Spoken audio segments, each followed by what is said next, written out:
Alright guys, welcome back to the channel. If you're new, my name is Bobby. Guys, many of you still don't know it, but yes, it is true. I've been living in Thailand for quite some time now. Matter of fact, the first time that I came down to Thailand is 10 years ago in 2015.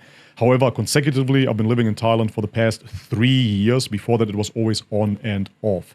And now the BBC published a documentary, let's call it, under the name Thailand, the Dark Side of Paradise. So yeah, guys, I watched this for you. Matter of fact, first and foremost, I had to install a VPN, then I had to make a BBC account, and then finally I could watch the 2 episodes. And today I'm going to give you my take on it as an expat living in Thailand. But guys, before we do so, if you enjoy my content, leave me a thumbs up, subscribe to the channel if you haven't already, and check out the links in the description box below to further support my work. Thank you very much for that. And now with no further ado, let's have a look. Everyone is coming to Thailand. It's luxury and escapism. It's like Benadryl on steroids. But one wrong move could put you in real trouble real fast. My brother was murdered. It wasn't an accident. As long as you've got enough money, you get away with anything here. Thailand, the dark side of paradise. Watch now on BBC iPlayer. Alright, I believe that at this point it is needless to say that the BBC is a propaganda mainstream media outlet that is always trying to sensationalize everything that they can. And hence, this is why they went into the dark side of paradise here. They didn't want to make an objective documentary about Thailand. No, they wanted to focus on the so-called negatives, of course. And therefore, right away, what they did is the documentary starts, and first and foremost, they try to enter the red light district with cameras. And this is something which is not exclusive to Thailand whatsoever. This is something that you cannot pull off in any type of red light district. I was born in Germany. In Germany, we have the Reeperbahn in Hamburg. We have Pascha in Cologne. We have many red light districts in Germany. Matter of fact, I was living very close to the Dutch border.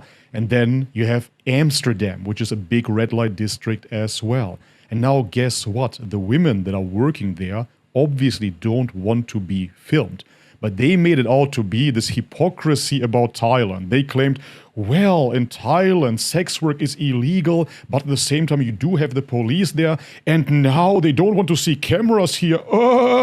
And then when they tried pushing, when they tried provoking with their cameras, after a while, the police told them to take off. Wow, big surprise, go figure. So they've been really respectfully and politely told to leave the premises, to not film those women there that are doing those jobs. By the way, I should have mentioned this, she is the journalist here, she plays the main role, she is exploring Thailand, just exploring it, guys, nothing to see here, with her big camera team. And then finally the police tells them to take off.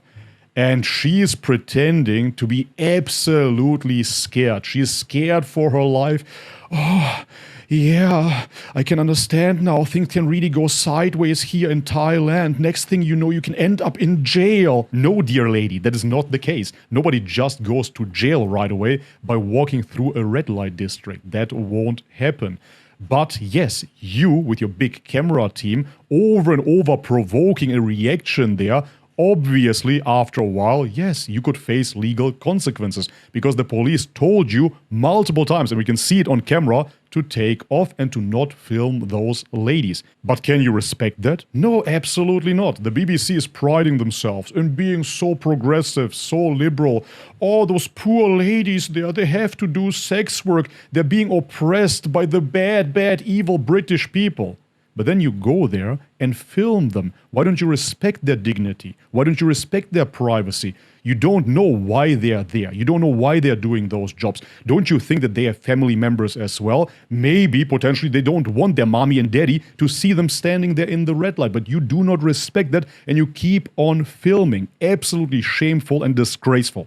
But now listen, guys, I'm going to stay as objective as I can here. I'm not going to be a kiss-ass like many other expats that I saw online.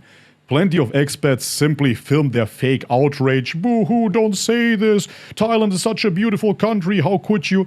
Now listen, I'm pointing out the hypocrisy with the BBC. Absolutely. But at the same time, I'm not going to pretend that this aspect of Thailand does not exist. Even though it was sensationalized, absolutely, it is not as if it doesn't exist. Yes, Thailand has multiple red light districts. Yes, Thailand has hippie islands, such as Koh Phangan. And moreover, and I truly believe that this should be the takeaway point here, Thailand has a huge problem with a bunch of idiot tourists. Yes, you have millions of people storming over to Thailand, rediscovering themselves, finding their purpose in life and whatnot.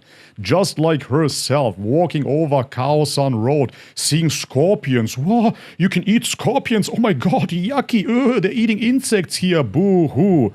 Drinking alcohol out of a bucket, going to an island to a yoga retreat, doing mushrooms, smoking weed, and whatnot. Yes, for many people, unfortunately, Thailand is nothing but a big party. And it all stems from the genuine hospitality of the Thai people. It is not called the land of smiles for no reason, man. Those people are so genuinely, heartwarmingly kind. It is unbelievable.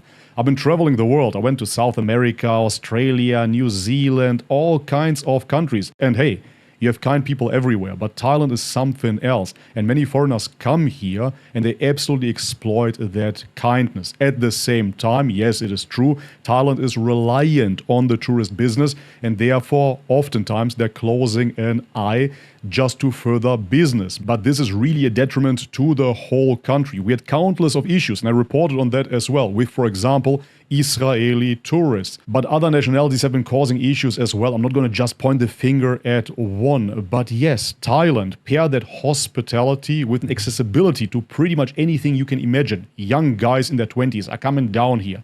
Out of a sudden, everything is cheap. Drinks are cheap. Cigarettes are cheap. Weed is illegal. Women are throwing themselves at them for cheap money as well. So they get a god complex after all, and they believe they rule this country, which they of course not. I would propose much harsher legal consequences for tourists that are misbehaving here in Thailand to keep Thailand a beautiful place for the future to come. But guys, let me know in the comment section as well what you think about this. Have you encountered issues with tourists? What do you think about this documentary? Was it an honest representation? Wink, wink. I don't think so. Anyways, if you liked the video, leave me a thumbs up, subscribe to the channel if you haven't already, and check out the links in the description box below to further support my work. Thank you very much for that, guys. And as always, may God bless you all. Much love and peace. يا نفس إن لم تظفري لا تجزعي